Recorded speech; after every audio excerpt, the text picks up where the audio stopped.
Welcome to another OU Insider Under the Visor Sooners podcast powered by Riverwind Casino. My name is Brandon Drum here with Parker Thune. We're in Indianapolis, Indiana. The first time I go around, I called them the No Sirs, and that's what they are. Oklahoma City, Thunder up. Halliburton made me sick, Parker. That I felt awful. That was tough to witness. That was tough to watch. Really tough to witness. But the Thunder are champions.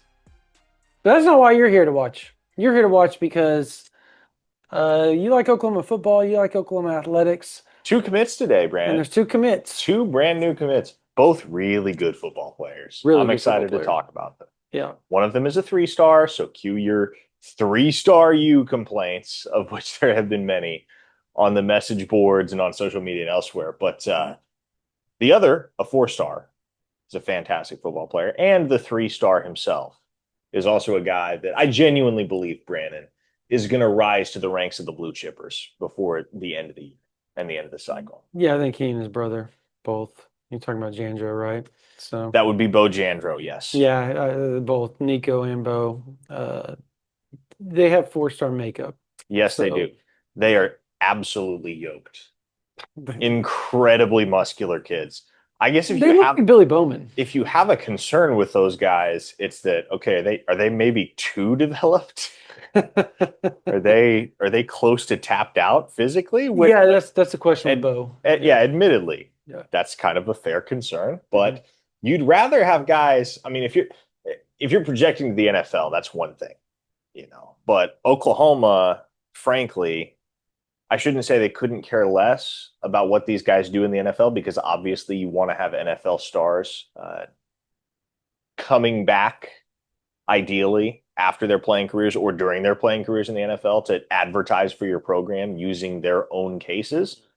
But what's more important for Oklahoma is that they go and compete for national championships. I think if you had the choice between competing for national championships and producing NFL talent, you're going to take competing for championships every day of the week. So we got a lot to dig into, a ton of recruiting buzz coming out of the ChampU BBQ. Before we do, want to remind you that this podcast is brought to you by Riverwind Casino out there off Highway 9 and I-35 in Norman.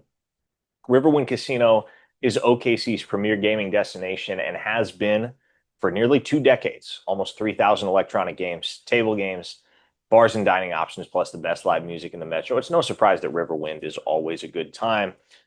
The pod is also brought to you in part by Jana King, the greatest team to ever clean, and a proud partner of OU Athletics, delivering spotless results from stadiums to any size business across the country. So check out which of those solutions is best for you or your business by going to janiking.com. That's JANIKING.com. 16 official visitors this past weekend in the ChampU BBQ, Brandon. So numbers-wise, the ChampU BBQ wasn't any bigger than the June 6th through 8th weekend. They were actually identical in terms of numbers. Exactly, yeah. 16 visitors June 6th through the 8th, 16 visitors June 20th through the 22nd of the ChampU BBQ. But things went well for Oklahoma over the weekend. They got several of their commits back in town for OVs to kind of help lead the charge. They got Bo Bentley committed at the very beginning of the weekend. He announced, so per multiple accounts, he announced his commitment both in front of the ChampU BBQ contingent and publicly on social media while they were at dinner on Friday night. So, obviously, Bentley kept things pretty cloak and dagger in terms of his intent to get up there to Norman ahead of time. But once he was up there, he announced very quickly, and that kind of set the tone for the weekend. And not only that, Brandon, but we got to see Bo Bentley kind of put his recruiter hat on publicly for the first time. Yeah. Saturday, he's on Twitter encouraging Davian Gross and Craig Dandridge and Jaden Petit and all the other receiver targets that Oklahoma is pursuing to come catch passes from him in Norman. So really cool to kind of see Bo Bentley come out of his shell, the shell that he had resided within throughout the entirety of his own recruitment. And now that he's committed to Oklahoma, he's already been very vocal, not only publicly, but behind the scenes at the ChampU BBQ weekend. Again, as we understand it from everybody that we've talked to, and we both talked to a lot of different people since the ChampU BBQ wrapped up. Bo Bentley was on everybody's case, trying to make sure that the Sooners recruit the best 2026 class that they can muster. Yeah, he was. I think the fans just from, of course, the two commits, that's huge, right? Like, it's awesome. I think they're what you said they're at 12 commits now, correct? Well, 13 if you count Trace Rudd, who's going to be Yeah, the first 13. scholarship specialist out of high school for Oklahoma in a long, long I think time. it was Austin It may have been Austin Seibert. It Seibert. may Yeah, actually have been was Austin Seibert, but last one. that shows you how serious the Sooners are Yeah, about special teams yeah. and fixing some of the issues that have been plaguing them for quite a while. I mean, The kicking game has been unstable for years. in history, I mean, if Austin Seibert was the last person to do it, we all remember Austin Seibert was a bad mother scuther at punting and kicking. Like he could do it all. He was a specialist of specialists when it came to Oklahoma. So he earned every bit of his scholarship when he was at Oklahoma, and arguably would go down as one of the better kickers specialists to come through Oklahoma in a long time. So if you're going to do it, that's the way to do it. Yeah, I think look, it's huge. Like I was saying, it was huge. Bo Bentley showing up. We hinted about it on OU Insider for about 24 hours that there was some buzz that could take place, and then obviously the Jaden O'Neal situation happened, and Yeah, you want but to talk. You want to talk about a resolution, yeah, Brandon. We got one like that yeah, it to was, the whole Bo Bentley, Jaden O'Neal saga. Jaden O'Neal decommits, and then Bo Bentley is pledged to Oklahoma within and 24 then hours. So 36 hours later, he's with didn't Florida State. didn't have to wait very long for the Yeah, other shoe to drop in yeah. Oklahoma's case. Hey, and good for Jaden, right? Like I Yeah, think I'll make certainly. that very clear. Good for Jaden that all this. He looks so happy, by the way, out here. I just want to let OU fans know, like he looked and he walked. The first thing he did when he walked up to me, means the line is he goes, bro, like I've never felt a weight lifted off my shoulder like it is. And you could tell, like through this whole Bo Bentley, O'Neal, like this whole saga that he was going through, the two quarterback situation, like it was weighing on Jaden. So it was cool to see that. And I know OU fans cheer for him because he was loyal for over a year And stayed classy and with stayed it. classy with it. So you have to give him props for that. But as far as the Bo Bentley thing goes, and like, yeah, he was recruiting. I think the unfortunate part is that so far, at least publicly, word that, at least publicly, it looks like it's gone on deaf ears a little bit. Like, right? Like, the Well, Dallas Dickinson situation. Is Craig Dandridge going to be a Sooner? Is he going to be a Bulldog? That we've heard conflicting reports here. Like, some people are like, oh, he's leaning Georgia. Oh, it's Oklahoma. Like, there's that. Then you've got the Zachary Turner situation with Miami and Oklahoma, where there's been a lot of shifting yeah, sands in the it's wide just receiver picture over the last it's 48 tough. hours. So, Yeah, I mean, let's kind of try to run it all down. yeah. Starting with the wide receivers here, Oklahoma had four of them in for official visits over the Mhm. weekend. Daniel Odom, the longtime commit from Bellflower, California, four-star kid, national top 150 player. Some people think he's the best of the best too.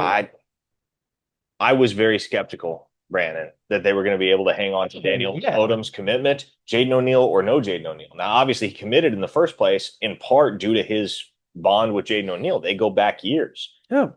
It very much seems, and I would not have imagined this to be the case at all 3 months ago. Never would have thought we'd be here uh, expressing this opinion.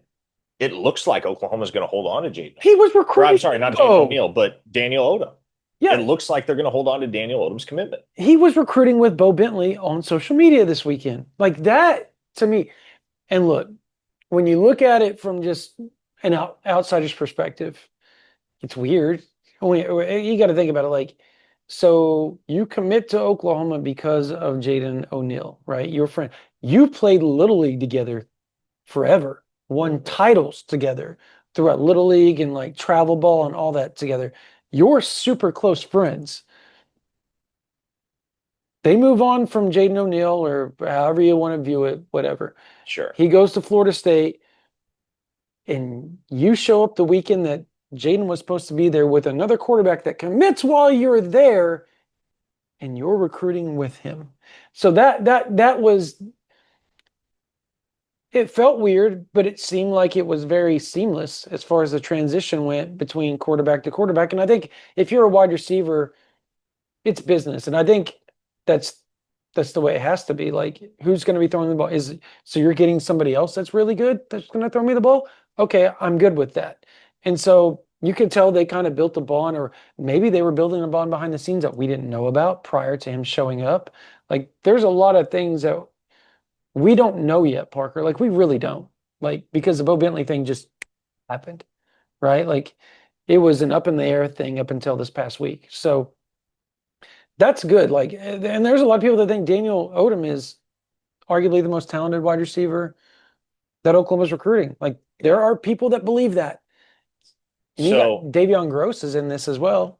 yeah, so outside of Odom, the guys that were in this weekend, four-star wideout Craig Dandridge from Cambridge, Yep. Georgia, four-star wideout Jordan Clay from San Antonio, Texas, Yep. and four-star wideout Zachary Turner from Duncanville, And the Texas. latter's who you would think would have been the one that was going to commit, right? Yes, I would have agreed. It didn't happen. To be honest, Brent, like the way things sit right now for those three, I think Oklahoma is top two for all three of them. The problem is, I don't think they're number one for all three of them. Yeah. I think they're sitting there in second place for Dandridge, Clay, and Turner right now. So, I mean, there are far worse places to be. Mhm. You could be outside of the picture, not in the mix. Oklahoma's right there, but they're in second place, as I see it, for each of those three guys. And so there's work to be done. It's work that's very feasible. You're working with some constricted timetables, to be clear, Yeah. because Dandridge commits this Thursday. Now, Zachary Turner is going to commit on July 6th. Jordan Clay is going to commit on July 11th. So you've got a little bit more time to hopefully sway things there with Do you, each of those two. do But you, do you want to hear my prediction on how this is all going to play out? let's hear it. All right. This is, look, this is a theory that I came up with today talking to a few sources, and it's a working theory. It's not concrete, I promise you. Like, this is just me spitballing, just trying to piece things together, how the dominoes may lay out as this thing goes on. So, Gotcha. who did you say was the last? And I want you to say this so that you, the listener or the viewer, can understand why I think this. So you said Zachary Turner was the last person that's going to commit July 6th, correct? Or 5th, right? No, it's Jordan Clay that's committing last, July 11th. July. Okay, but Zachary Turner's July 6th, right? That is correct. Okay. Do you want to lay that out there for everybody? So, and I just forgot about Clay in this whole equation. I don't know why I did, but um, here's how I think this is going to play out. You're going to end up with Davion Gross. I strongly believe that. Do you strongly believe that? I think we both At this strongly- time, yeah, yes. we both strongly believe. So now you got I'm a Daniel believer. Odom and Davion Gross. If that's who you start out with, I'm sorry, OU fans, if you're upset about the Dallas Dickerson situation, rightfully so. Who cares? Like, who cares? And for those who are just coming up to speed on the Dickerson situation, doesn't look like that decision is going to go Oklahoma's way. Yeah. There was a time things looked really good for Oklahoma. Things have changed. Things have shifted in the last few days. And it doesn't look like that one's going to go Oklahoma's way. Here's the thing, Brandon. I don't think the sense I got today, and I did a lot of legwork sourcing where things stand on the Dallas Dickerson front. I heard OU wasn't even in the top two. I think if OU wants to flip Dallas Dickerson, that is something they will have a shot to do. Oh, yeah. Yeah. Now, it's going to come down to willingness, though. And obviously, that could be impacted by how some of these decisions fall. But as I see it, if Oklahoma has 3 wide receiver commits by mid-July Mm-hmm. and they want to take 4, I think they will be able to circle back around with Dallas Dickerson They in the want fall 4. and make some noise Mhm. in that recruitment. So I like OU for Odom. I like OU for Gross, as you said. Mm-hmm. Also favor Oklahoma, and this one's not done, folks. This is and none of these are done. Hopefully that goes without saying. But I think Oklahoma's leading the pack right now for Jaden Petit Yeah. out of Naples, Florida. So 6'4", 200 pounds, big dude, he's huge. muscular dude, Yep. They a love unit at Yeah. receiver. They love him. And if you were going with, and that's kind of where I was headed. So I think so he laid it out there. There's 3 of the 4. Oklahoma wants 4. They could take 5. So theoretically, let's say that Zachary Turner, let's say Dandridge surprises everybody and commits to Oklahoma. Okay. And that's the 4th. And that's not my prediction. I'm just saying that. Just if Gross wanted to come in there and be the 5th, they're going to find a way to take from what I said. Like regardless of anything, they're going to find a way to make room for Davion Gross, and you can't blame them. I would too. That's a bad dude. And so but anyways, I think this is what's going to happen is Dandridge likely ends up at Georgia, and I hope I'm wrong. I thought he was leaning Oklahoma until I spoke to somebody today. Spoke to multiple people, but this person kind of persuaded me. And look, Oklahoma still thinks they're in a really good spot. So that's why I'm saying this person persuaded me. They think it's still Georgia. And I got to tell you, Parker and I, Would you consider this person credible? very credible. Okay. This person knows Georgia sports and recruiting better than most. Do you know who I'm? I do. Okay, then. I just wonder. Would you consider like this when you person say credible? I spoke to a person, that could refer to Correct. Well, okay, how about this? litany of different Do you individuals. consider this person credible? Yes. Yes. There you go. All right. So now that that's laid out there, Now that we've established that individual's credibility. yes. And I will say this person said, look, Oklahoma's very much in this, but they got the vibe that Georgia was going to be too much, being in state, being close, all that. It was a Georgia-Oklahoma battle. And keep in mind, Georgia lost a commitment. As we sit here recording today, they lost a commitment from longtime wide receiver commit Vance Spafford, who flipped to Miami. There you go. So there's now more of a gotta have it type of vibe with them. Correct. There you go. So that's kind of where I was headed with that. But so now you got money to play with, and now you have Zachary Turner, and this is what I was talking to a source today. This is on the OU side of things, and they were like, look, if it becomes available, now you've got money to play around with to combat what Miami's throwing at Zachary Turner. OU really wants Zachary Turner. Very much so. Really wants that. They've equated him. The player comp is Deebo Samuels. Hello. Just so everybody knows, like that's who a lot of people around there, the player comp. So yes, they want Zachary Turner a lot, like very badly. So if that allows you to have more money to play around with to get Zachary Turner, and I don't know that Oklahoma will be able to match Miami because Miami's throwing around ridiculous money. Miami is Miami. They have to. But they have to. Because it's Miami. Well, in a place like Duncanville, Texas, yes. Yes. So locally not as much, but if you're trying to go to Duncanville, Texas and land a kid. Daniel Norman, Miami wanted him fairly bad, and Oklahoma we'll get to that. Did their thing there. So it kind of goes back and forth. Like you see how it goes. Like if further away, Oklahoma has to throw more money out to get that guy away from said place. So, but yes, I think Oklahoma have more money to be able to. They're already throwing around a decent amount of money at Zach Turner, from what I'm hearing. But it's Miami's just doing it more so. And then you add to the fact that he doesn't want to play tight end, and that's what Miami's recruiting him at. If you throw a little bit more money, that's probably going to persuade him in a lot of people's minds. So why I'm holding strong on the OU prediction right now. Yeah, he didn't flip it. I haven't flipped it yet. He stayed true with it. He did stay true with it. He did stay true. So yeah, that it's gonna be the wide receiver recruiting is gonna be really interesting.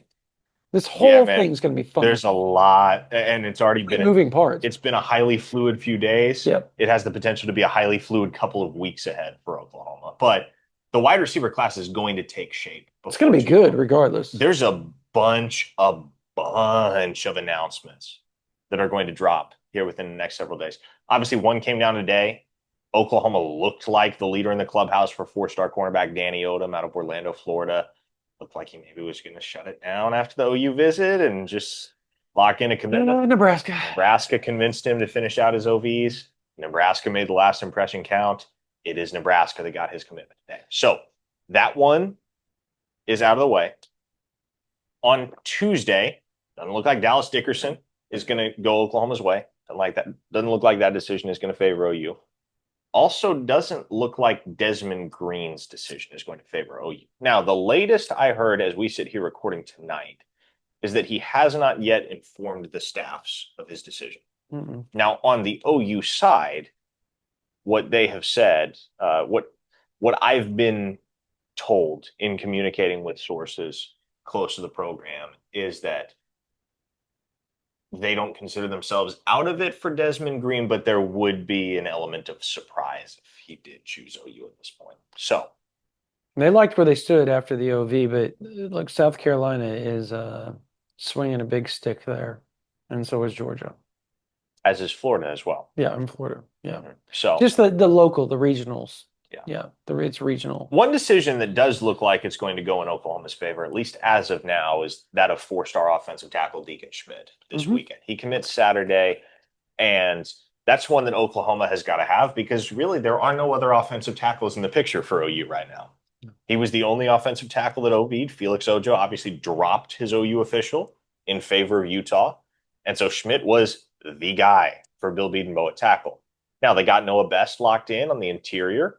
They're hoping to add Devin Robeson in the days ahead, who was on campus for the ChampU BBQ.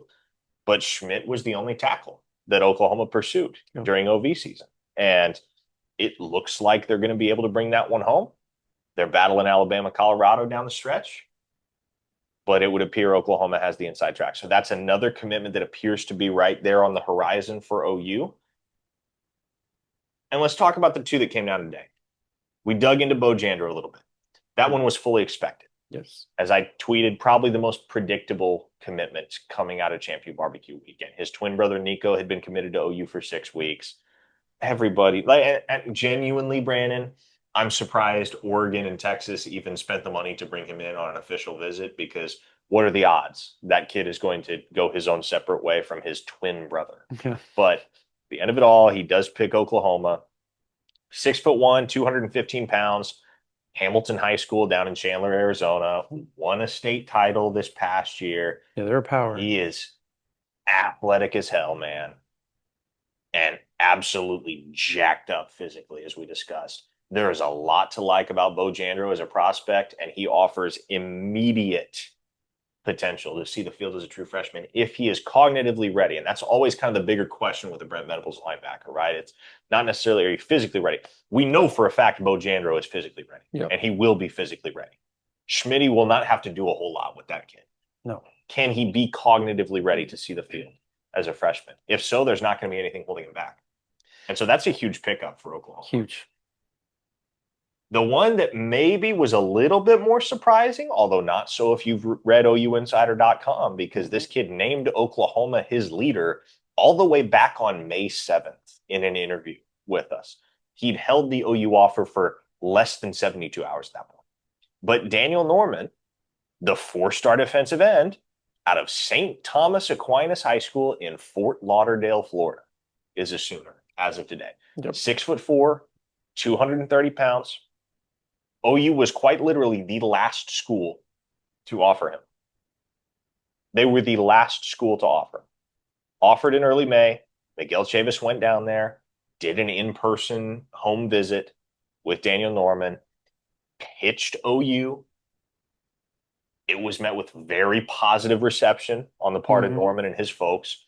And yeah, like I said, May 7th, within 48 hours of getting the OU offer, Daniel Norman was on the record telling us, I'm leaning Oklahoma right now. And so he took official visits elsewhere. Miami wanted him. Colorado wanted him. UCLA wanted him. But Oklahoma was able to get him on campus for the ChampU BBQ. They were able to line up the schedule just so, such that they got the final shot at him. And that was all it took. One visit to Oklahoma was all it took for Miguel Chavis to lock down a blue chip defensive end from a very familiar school. And if you did not notice when I pointed it out on Twitter, if you're not on Twitter, and obviously I imagine there'll be plenty of people listening to this podcast that aren't on Twitter, which is probably a good thing because Twitter can be a cesspool. Beyond a cesspool. Daniel Norman wore the same jersey number in his OV photo shoot as another defensive end that Oklahoma rostered not too far back in the past turned out to be a pretty good football player, both at the collegiate level and beyond. Mm-hmm. And that's Nick Bonito. Same Nick school. Bonito Yep. well, he's not the last St. Thomas Aquinas product to wind up at Oklahoma. That goes to Jaden Davis. Jaden Davis came a year after Nick Bonito. But Nick Bonito signed out of STA in Fort Lauderdale with Oklahoma in the 2018 Do you know class. who else went there? We know. Do you know who else went to St. Thomas Aquinas? Was there another guy around that same? Oh no. This is You're talking about that guy. Yes. Joe Castiglione. Joe Castiglione is also an alumnus of St. Thomas Aquinas. Correct. So your athletic director also happened to come from that high school. But correct. More pertinent to Daniel Norman, Nick Bonito was an STA product that came to Oklahoma, enjoyed an outstanding collegiate career, rife with highlights, none more memorable, I suppose, than the interception to seal the comeback win in Waco in 2019. Now, obviously, he's one of the best defensive players in the NFL. And so that was one of the very first things I asked Daniel Norman when I interviewed him back on May 7th. And the OU offer was pretty fresh. Hey, like, are you familiar with Nick Bonito at all? He didn't know Bonito at the time. From what I understand, they've connected a little bit. Oh, I'm sure, yeah. But he knows, trust me, he knows the responsibility that comes with carrying on the legacy of being a defensive end from STA and going to the University of Oklahoma. Big win for Chavis on the recruiting trail, man. Masterclass by Chavis, you might say. To get that done as expeditiously as he did. Yeah, that was crazy.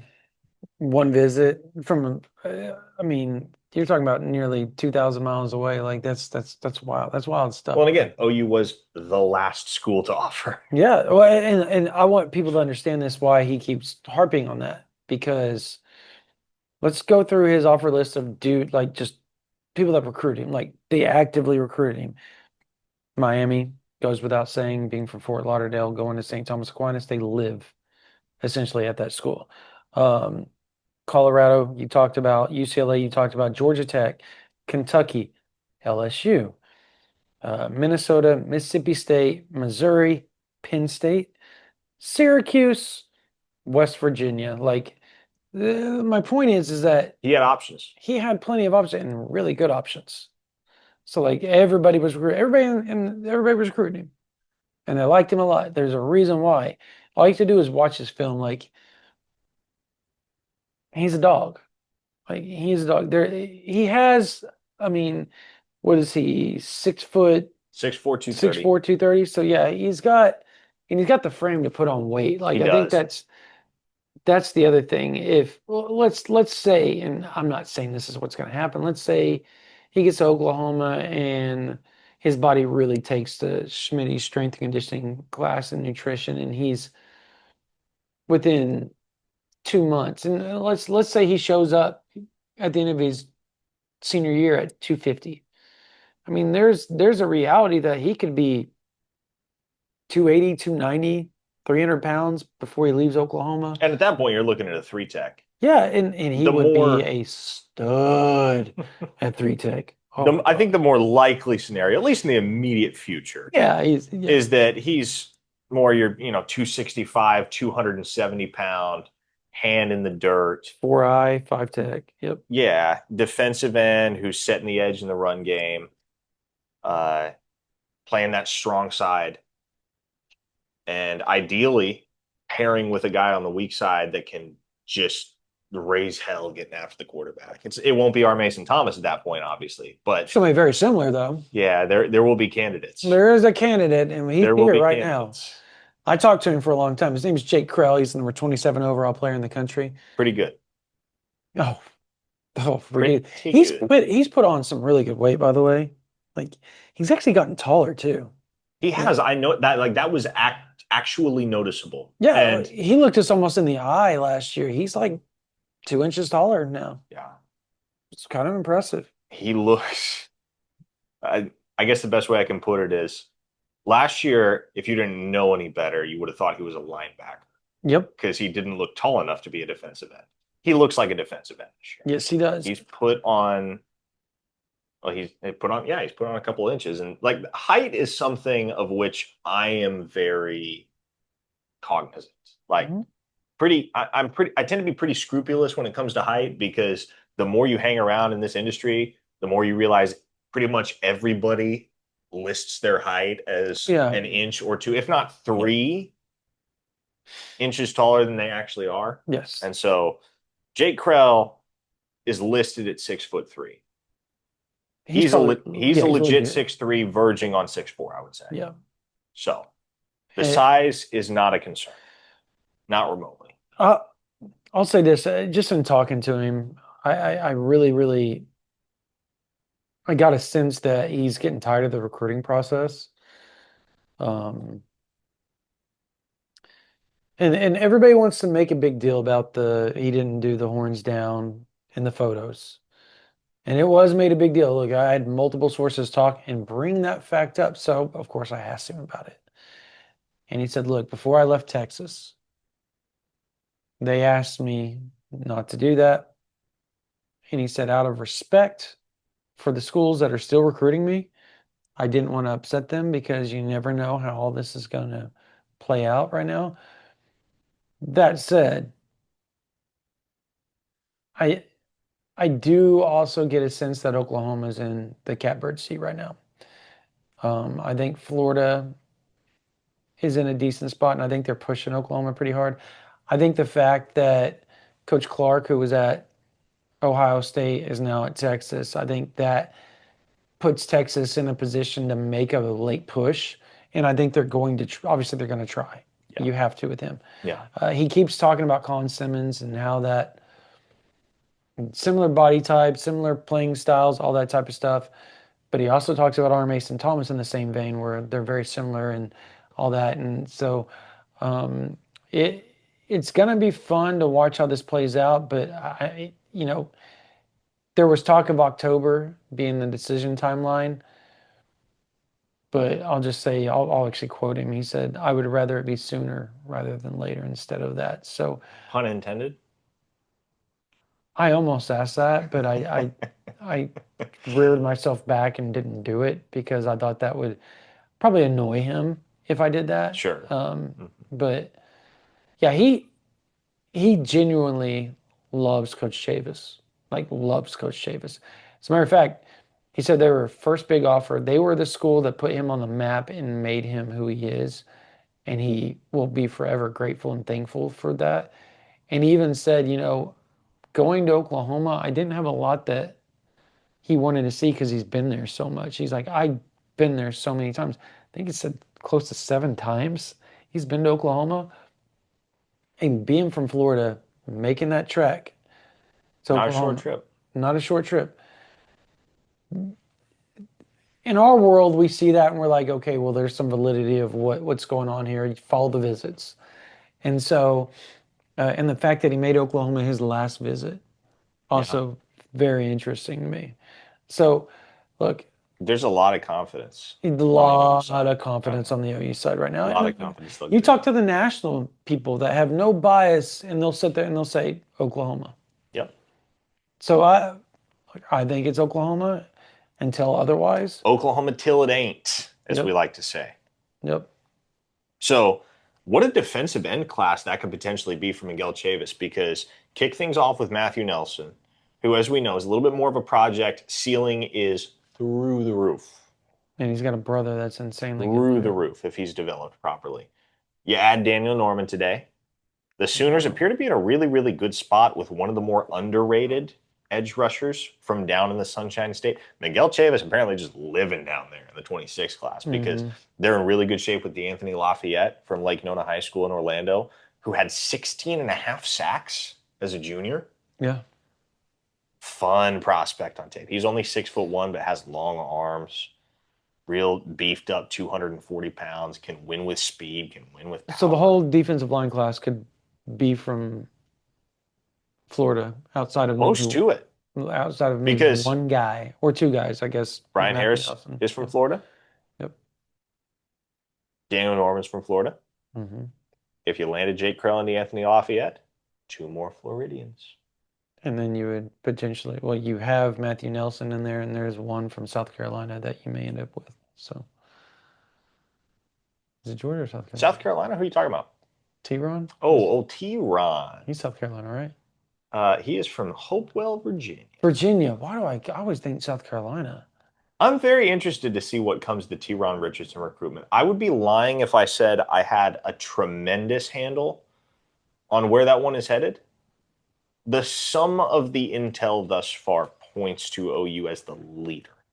The leader, not the There is a destination. rub, though, why there hasn't been a decision, though. Yes. So We'll see where that one goes. Obviously, I think that recruitment just became paramount with the knowledge that old Taj Overton just end up an Oklahoma State Cowboy. dude, so I'm gonna say this, and I don't want. Look, one of the Oklahoma State player personnel guys, the guy, this kid plays with my youngest kid in 7-on-7. So I'm not saying this. I'm trying to be polite, Parker. Sure, yeah. But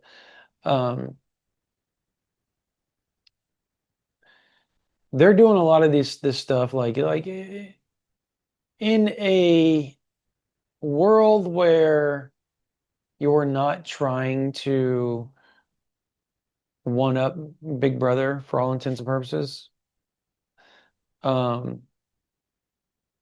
You don't you do some things, some would call it outlandish in how much you're offering. And it's not that these guys aren't really good players, and obviously you're talking about Caden Jones, Taj Overton. The Caden Jones thing is different, where Oklahoma just kind of backed off and they just cut ties almost completely there. But like a month prior to that taking place. But this one, they actively wanted Taj Overton. But I can't blame Taj Overton for going to Oklahoma State, because he's getting thrown a ransom amount of money, bro. Like, just And insane money. How crazy is it that with Jaden O'Neal flipping to Florida State and Taj Overton trending quickly and heavily to Oklahoma State, there's the very real chance that one of two things happens. A, Oklahoma gets shut out in their own state in the 26 cycle, or their lone signee, he's an OSU legacy, is a member of the Presley family. Who would have guessed it? Welcome to recruiting. No, but I mean, it's true, right? Like, welcome to this is what recruiting is. Yeah. The oddest stuff takes place. And I want to nip this in the bud ahead of time. There are going to be folks, if Oklahoma does wind up getting shut out within state lines, or they only wind up getting Braden Presley, there are going to be those that say, well, Jim Naggie in this front office, they just don't care about in-state recruiting. This program, wait till 27. Exactly. Look at what's happening in the 2027. They've offered like right now, 10 guys, right? 10 in-state offers. Yeah. And that number will probably go up. Right? Yeah. And so class is stupid. It's not about Oklahoma ignoring its own backyard. It's about, does Jim Naggie think these guys are good football players and worth pursuing? And that's no offense throwing to money preps. Yeah, no. Certainly no offense to the guys in the 26 class. It's actually a really, really deep class within the state, as far as just guys that are on the P4 level. Yes. Guys that are on the G5 level. I think there's close to 50 players in the state right now that have FBS offers. And so it's actually a pretty deep class, but there aren't a ton of guys that you would consider to be OU guys, OU caliber guys. And there are even fewer guys that fit Jim Naggie's specifications, if you will, because I would consider Mason James to be an OU caliber guy all day long. But Naggie doesn't share that opinion. So what it boils down to is it really has nothing to do with geography. I mean, I think that is the clear takeaway of the first 3 months of the Jim Naggie era at Oklahoma. Geography is going to be less of a factor for Oklahoma in recruiting than ever before. Yeah. We're going to go find good football players. And if some of the guys that fit the mold of what Naggie is looking for to giving position happen to be in the backyard, happen to be in the Sooner State, then great. Mhm. But if not, they're not going to have any qualms about going occasionally way outside state lines to find talent. They just offered a kid from England this last week. Is it England or some kid from overseas? One of the NFL Academy kids, Yeah, what was that kid's name? Nico Compass or something like that. Yeah, whatever. I don't remember. 27 Yeah, offensive linemen. So yeah, he's a big kid though too. that just goes to show you, Huge. Oklahoma's looking everywhere Yeah, for talent like these he days. doesn't. Yeah, he is that front office. I will give them credit, and again, it's no slight to it's no slight to the coaches at Oklahoma and their scouting prowess because they've been doing it for a long time, and they've been some of the best of the best. Like look at the roster they've already built. Like people always want to say Oklahoma doesn't have a good roster. They're not very talented. They were 6-7 last year, and I'm like, dude, they were hurt. Mhm. All you have to do is go look at the 24/7 composite or on three or rivals and see the team composite stuff in their top 10 class and talent or top 10 roster talent wise. So that's stupid. These coaches know what they're doing, but I got to give flowers where they're due, and that is this front office, this scouting department. They are so thorough in how they go about it. I mean, they found Tyler Ruxer by just like talking two-way balls up in here in Indiana. And now he is quickly moving up the ranks Yeah. because he's so talented and nobody really knew who he was. Well, and gotta understand, like the processes are different than they have been in years past. Very I much don't think different. there's any better example of this than, and it would be a lot better story if he were to wind up in Oklahoma's class, but it doesn't look like that's going to happen. Dallas Dallas, Dickerson. Dallas Dickerson, Yeah. yeah. Jim Naggie and company have this service that they use that basically compiles a list of all the fastest track guys in the United States that also happen to play football. Okay, that's awesome. And so they were just going through this list, finding guys with really good track times that also play football, Clicking on their film. watching their tape. And Dallas Dickerson said that as Jim Naggie relayed the story to him, they worked through like 150 guys' tape before they stumbled upon Dallas Dickerson. And when they watched Dallas Dickerson's tape, they said, "Yep." That's awesome. So again, like Yeah. not to say that they wouldn't have found a guy like Dallas Dickerson with the They previous protocols in place, probably but wouldn't. they certainly would have found him differently. They would not have found him in quite that manner. Isn't it funny though? Like, and oddly enough, like he's not going, or look, I'm not gonna say he's not. We don't think he's going to Oklahoma at this juncture, and they were the one that blew him up. Yep. But that happens all the time. That happens all the time. Jake Krell's another one, but that happened prior to, Jim Nagy. But it also goes to prove my point that they've been evaluating the staff as already they were already doing that in the lead level prior to this. Now they just have another, uh, I guess, another layer of that they have to go through to get the approval of an offer or the okay to go out and do all that, that's fine. I mean, it's very much ran like an NFL front office, an NFL team, and we're going to see how all that's going to play out. But I do think fans are going to look at this and go, well, they're not getting, and it also depends on the recruiting service naturally. But a lot of fans are going to look at it. They're going to look at whatever recruiting service they look at, and they're going to go, they don't have they don't have as much 4 stars as they usually get, or they're doing this and that. I think I don't want to say a fool's way to look at it, but it's not, it's an uneducated way to look at it Hmm. because yeah, stars matter. They do. Like anybody that says they don't, you're just BS. The stats, everything that goes back to the NFL draft prove that stars matter. Like they matter. You can't win a championship with a bunch of G5 guys. You cannot, but you can win a championship with a bunch of guys that might have in a different life or a different way of doing things ended up G5 and transferred up to the Power 5 level to help win a national title. Well, now you're getting them before that happens. Bingo. So excellent point. You're Excellent getting point. them before they happen. Like these are probably the guys that were going to end up transferring to Ohio State or Texas or Oklahoma or anyways at the end of the day. But now you're getting them out of high school. That right there needs to be understood because how many of those guys are there in the portal every single offseason? So many. Hundreds of guys that have gone and performed at the G5 level and have demonstrated that they are worthy of playing at the P4 level. If you can find those guys before they go G5, You don't have to worry about the transfer. it's a lot easier and it's a lot cheaper too. Very much. So that right there is why Oklahoma brought in Jim Naggie in the front office. To find guys like that and grab them before they wind up going somewhere in the G5 and then becoming $750,000 players in the transfer portal once they rack up 4,000 passing yards or 1,200 receiving yards or 10 sacks.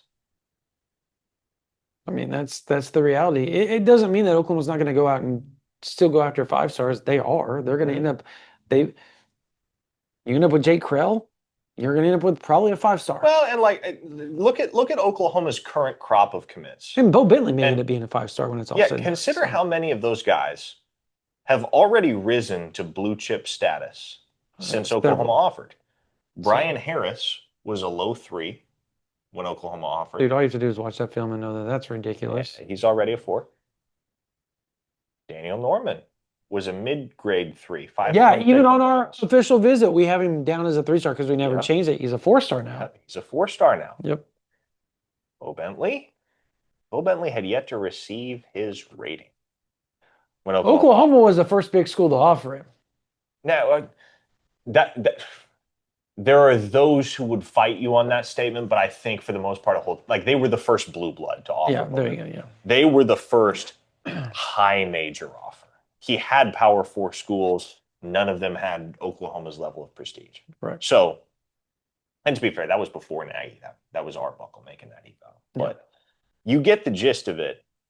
This Oklahoma staff and front office, they're demonstrating in real time that they're capable of going out and finding guys that haven't been given their due by the recruiting services and the evaluators yet. And they may not be given their due. They may stay planted in 3-star range. But if that's the case, the expectation for those guys will be that they show up at Oklahoma and outperform their rating. Now, whether that happens or not, only time will tell. We're 3 months into this operation. We have yet to see a full season of football under the general managership. I don't know.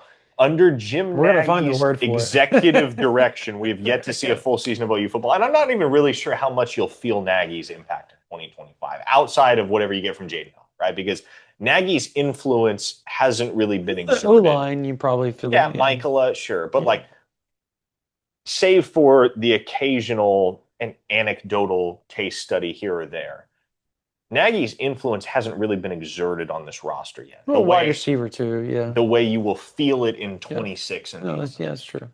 That's true. The overwhelming majority of this roster has already been constructed. Or I should say had already been constructed before Jim Naggie got to town. So I think it will be until 2026, at least, before you really start to feel Naggie's impact on this roster in all of its fullness. I would agree with that. I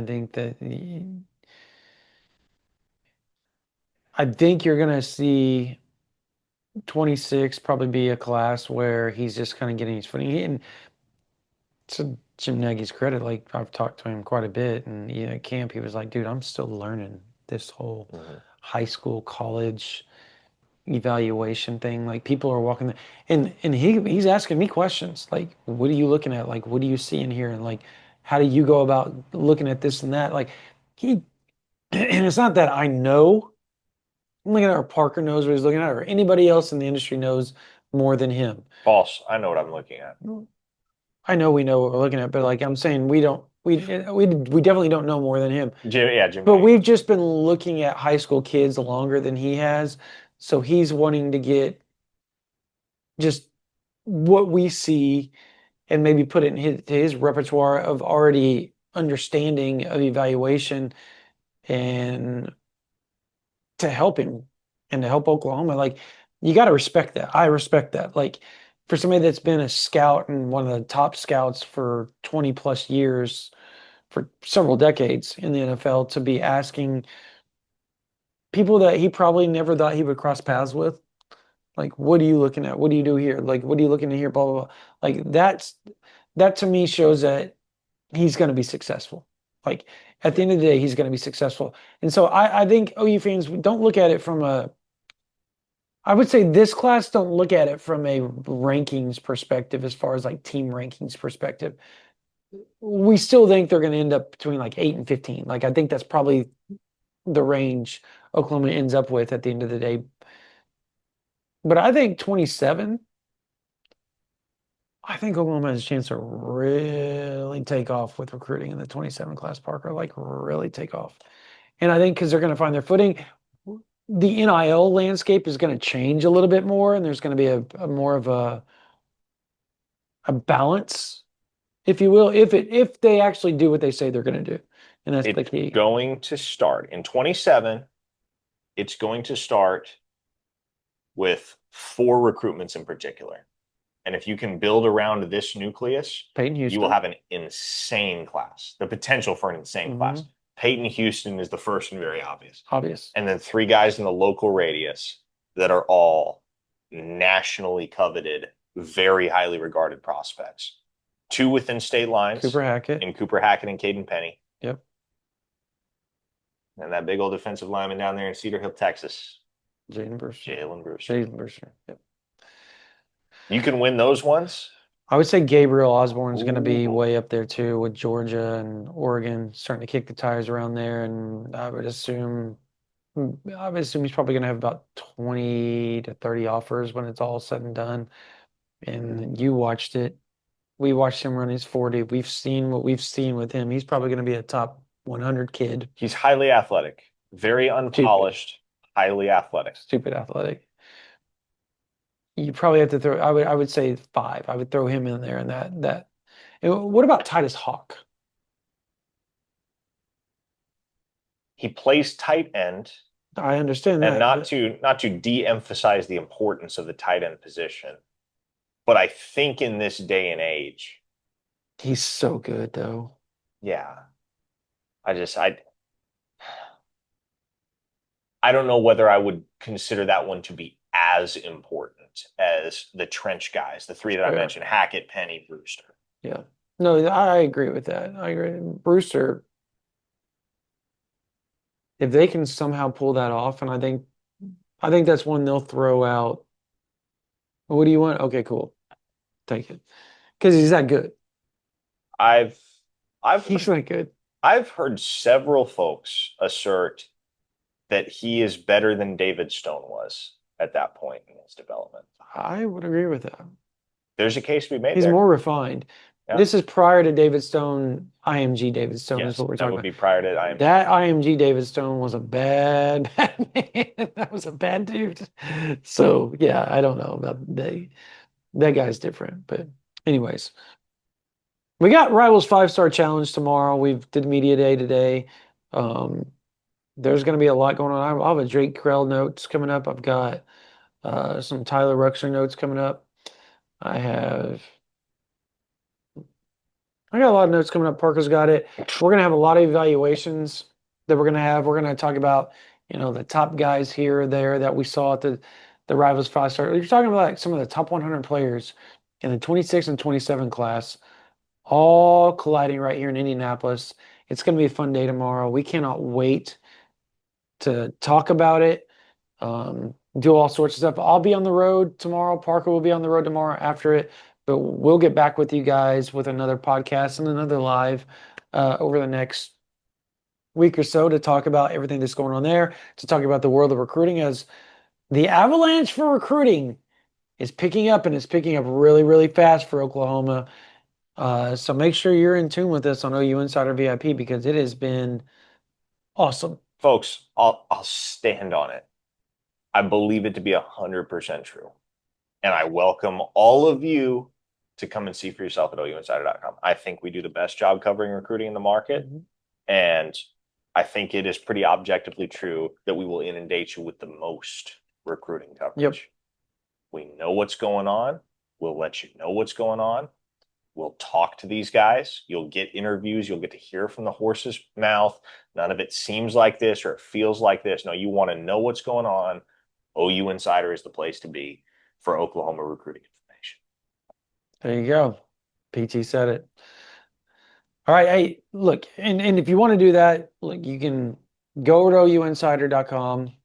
Yes, we will be moving. We won't be moving, but We won't be moving. We're not moving. Things will be changing. Things will be changing, but Structurally speaking. But we're still OUinsider.com. It's $9.95 a month, $99.95 for the whole year. You sign up, bam, you're on with us. You get the deal, and you get to see the SEC Media Days because we'll be there covering that front to back, head to toe. Doesn't matter. We got it covered for you. Fall camp starting up. We're going to have summer team notes for you all summer long. We'll have all that for you guys.